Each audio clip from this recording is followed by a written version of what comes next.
For those of you who are new here, welcome. I am Andrea Cox, intuitive healer and detox specialist.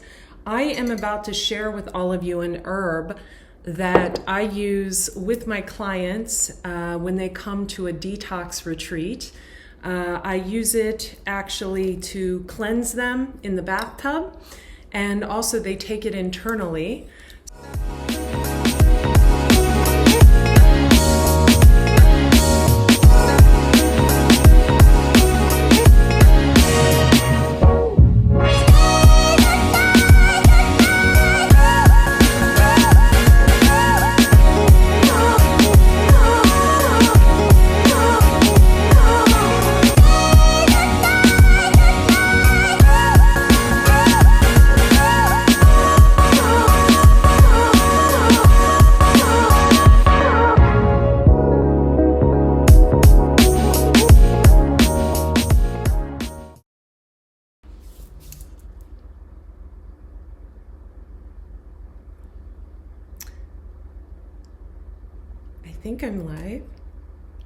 I think I'm live.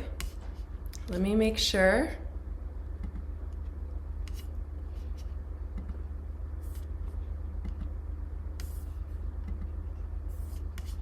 How are you guys? Hi, how are you guys? Nice to see you. So I am actually live on my Instagram page as well. I am Andrea Cox, intuitive healer and detox specialist. I am here to actually introduce you to a beautiful, powerful herb that I use at my detox retreats. I have one coming up in October. It is an herb that I have my clients, my guests bathe in, and they also take it internally. I always give credit where credit is due, so I use a beautiful female healer in the UK. I'm going to have her come on my podcast. She's got very medicine woman like vibes like I do, and she introduced me to this lovely herb. I'm going to set that aside though, and I'm going to first introduce myself real quick. Andrea Cox here, intuitive healer and detox specialist. I run detox retreats, wellness coaching, intuitive life coaching. I've written three books. My latest being Eat Right 4, the number 4, Your Zodiac. You can find it in Barnes & Noble, on Amazon, all over the place. It's doing really well in Barnes & Noble and in Target stores. The third plant-based book I've ever written. Very into astrology and very intuitive. I not only do wellness coaching, but I also am able to really tap into the Akashic records and the other realms and really tap into that energy. Thank you for being here. So the first thing I'm going to do is I'm going to actually pour, I brewed some tea. This is actually copper on the inside. You can see these roots. It looks like I've brewed some sticks here. These sticks are actually aloe sachaho. It is an herb, it's a Peruvian herb, and it's used for cleansing negative energies away from you. So not only negative energies in the body, but also negative energies, parasite activity in the gut, but also negative spiritual energies, entity attachments you could have, possibly to, people you've been intimate with, etc. Aloe sachaho is an ancient herb. It's not like ayahuasca. I actually feel it's stronger, but you don't trip off of it. It's not that type of herb. It's actually a highly spiritual herb. So I've got that mixed with a little bit of chai. This is how the aloe sachaho looks when you get it. You can actually bathe in it as well. I mix it with a little chai tea, and depending on if I drink it in the morning or I drink it in the evening, sometimes I mix it with a little shaga. This is actually broken up shaga. I'll show you the original shaga real quick. Let me grab the original. Sorry. So my friend Art and his lovely wife, they send me these beautiful shagas from where they live, and I'm able to mill the shaga down into these little pellets you see here. And I use a coffee grinder to do that. I highly recommend you get just an old coffee grinder. My mom gave me one years ago, and that's what I use it for. So in the morning, and you don't want to drink this every day, if I have clients trying to come off coffee is not easy to come off of. Usually I'll have them do an herb called guayasa. Guayasa is a tea that actually has more caffeine than coffee, and it doesn't hurt the adrenal glands. It doesn't tax the adrenal glands like coffee. And then a step up from guayasa would be gynostema that has no caffeine at all. It is a form of ginseng. It's a heavy anti-inflammatory, so it's really, really good. And if you go and look at some of my earlier videos on Andrea Cox TV, you'll see 9 years ago I was making tons of elixir tonic. So guayasa is an excellent herb if you're trying to come off coffee. So what I have in here is the aloe sasha ho, because I have a client in town. So I've got the aloe sasha ho.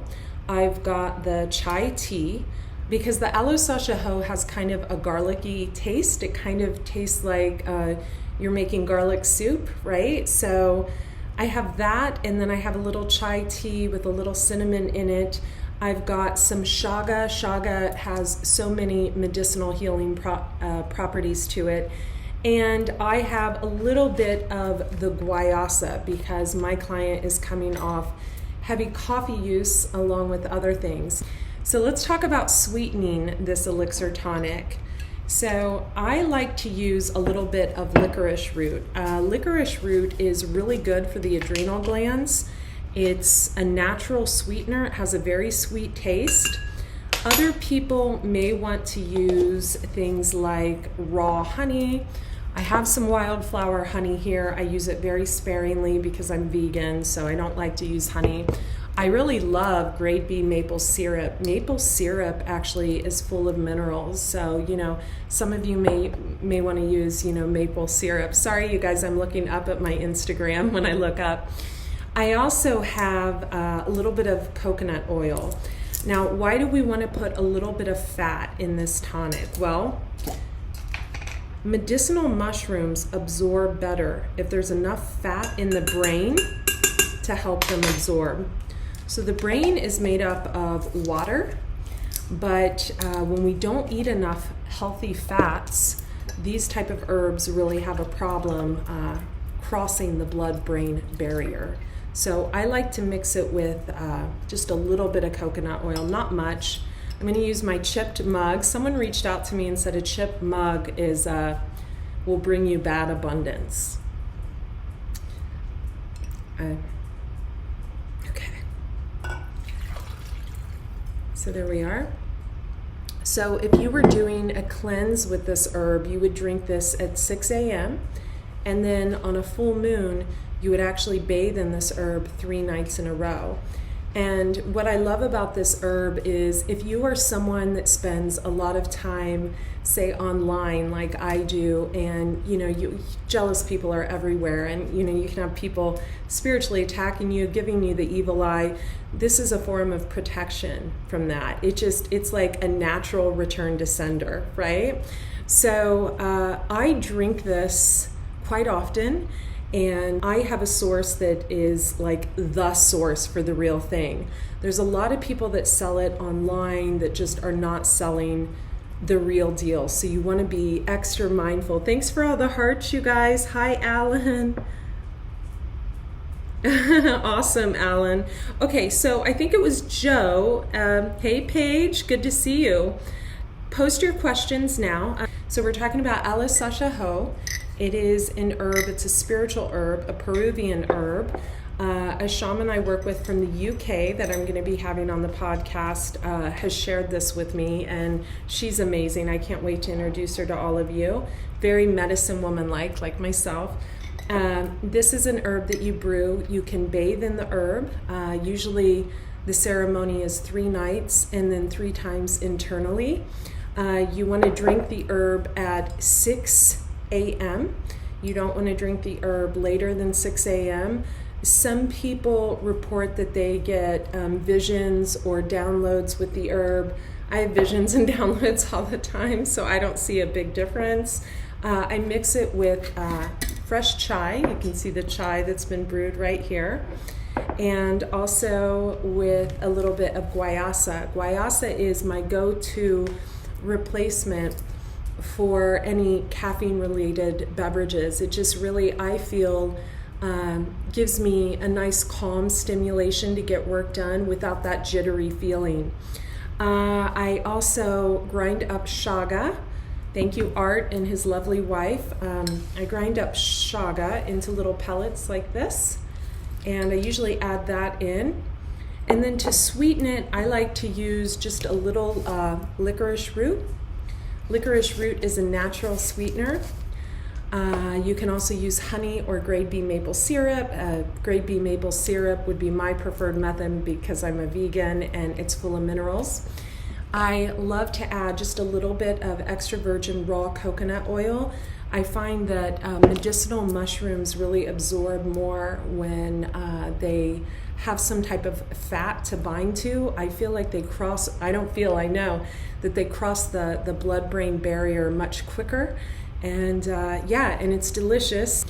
I think it tastes like garlic, and I know some of you are like, oh my gosh, mixing that with chai and shaga and guayasa must be awful. I actually love it. It's a very earthy taste, and I feel like with the chai and the cinnamon and the licorice, it gives it like a sweet, earthy taste. I don't recommend doing this too late at night. I'm actually going to take a sip.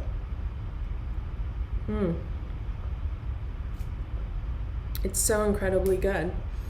It's just so nourishing on every level.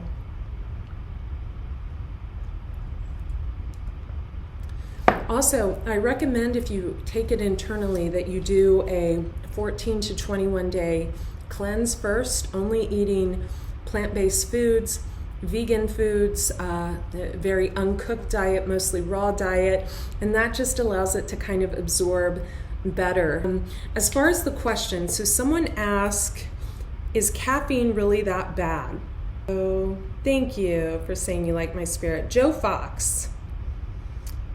So is caffeine really that bad? Well, the thing about caffeine, Joe, is it really taxes the adrenal glands. So when we're drinking coffee every morning, day in and day out, and we just are relying on that, when someone takes it away, it's like you're itchy, you're bitchy, you don't know what to do. So anytime we rely on anything, right, any type of substance or food to get us through our day, that's really not a good thing. You want to really be mindful of caffeine use.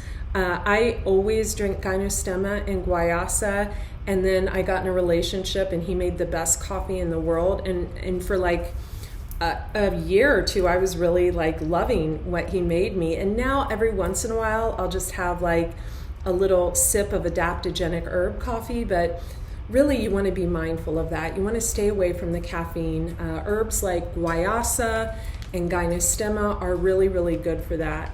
Also, there's a company I represent. If you take the free health assessment on AndreaCox.com, there's actually an adaptogen blend that is excellent, and I get all my clients on it almost immediately when they start with my wellness coaching, my intuitive life coaching. Really, this tea stands alone, and you really just want to bathe in it on the full moon for 3 days, and you want to take it internally, specifically at 6 a.m. in the morning for 3 days. And it has so many properties to cleanse and clear out the system that most people are just completely oblivious to. Most people just, they look at tea for its medicinal properties, such as like it helping you go to sleep, or helping you wake up, or helping give you energy, or helping calm you down, or helping cleanse out the bowels. But very rarely do we check in with ourselves and recognize that, great medicine women and shamans from the past, they looked at teas as spiritual teas, right? So before I take this tea internally, I put it in a dish, not in my canning jar, but I put it in a dish, usually a wooden bowl, and I set it in front of my Buddha and one of my Buddhas, and I pray to it. I tell it what I need. That's what really good medicine women and shamanic teachers and healers for years and years and centuries have always done. And when we do that, it will answer us, right? You see all these people doing like cacao ceremonies and all this nonsense. And I have to say this, those aren't really healing. What is healing when we can take an herb or a root such as the aloe-sashaho, the chaga, the gynostema, the licorice, the guayasa, the chai, and we can speak to it and breathe life into it and tell it what we need over a period of time, and then we can bathe in it. We can let it encompass us in healing and protection, and then we can actually brew it and enjoy the properties. That's where the real deal is, right? So be mindful of, the catchy things that you see on, TikTok and all that. These herbs are ancient herbs. Aloe-sashaho in particular it's a Peruvian herb. And chaga you can find everywhere. I can't remember where Art and his wife lives. I think they live in Utah, but he sent me one big thing of these, and I've been grinding it up ever since. And humic and fulvic acid is why people are so, into bentonite clay. It's also a colon cleanser. I have humic and fulvic acid in all my products on andreacox.com, specifically in my Smiling Gut pre and probiotic, because it creates that symbiotic nature. I just wrote an article on this actually, so thank you, Joe, for bringing it to my attention. It creates that symbiotic nature needed to really help probiotics and prebiotics absorb in the gut. So you can check out all those products, the Raw Detox Formula, Smiling Gut, and Sexy and Raw Hair, Skin, and Nails. I mean, my hair is soaking wet right now, but when it's like down, it's like a chia pet. And literally I have to cut it at least once a month. So yeah, I'm not a big fan of bentonite clay. I'm more a fan of humic and fulvic acid from like clay. So I hope that helps. You guys, I'm so happy you joined me on here. I look like Casper the Friendly Ghost. I need to get out in the sun more. I appreciate each and every one of you. Anyway, I love you guys so much. I really appreciate each and every one of you. Get you some of these wonderful herbs, and have a beautiful day. Bye.